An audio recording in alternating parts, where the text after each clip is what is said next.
Hi, I'm Steph Evans and here's another course bite from our Intro to Non-Linear FEA with MSC Apex online course. Geometric non-linear FEA allows load redistribution to be calculated. As one region of a structure goes unstable, load is often taken by other regions in the structure.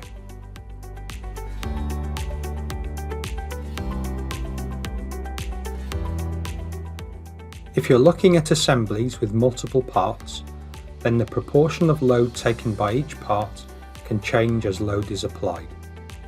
Non-linear geometric analysis considers the overall shape change and the effect on the load path. This is especially important if parts of the structure start to buckle and lose their stiffness, ultimately pushing load into the surrounding structure. We'll show you how to model this phenomena and control the numerical solution through robust convergence parameters. Remember, we've got free trials of all our courses, and there are free versions of Apex to allow you to follow the tutorials at your own pace. Just follow the link to see a full list of our courses, and we hope to see you on a course really soon.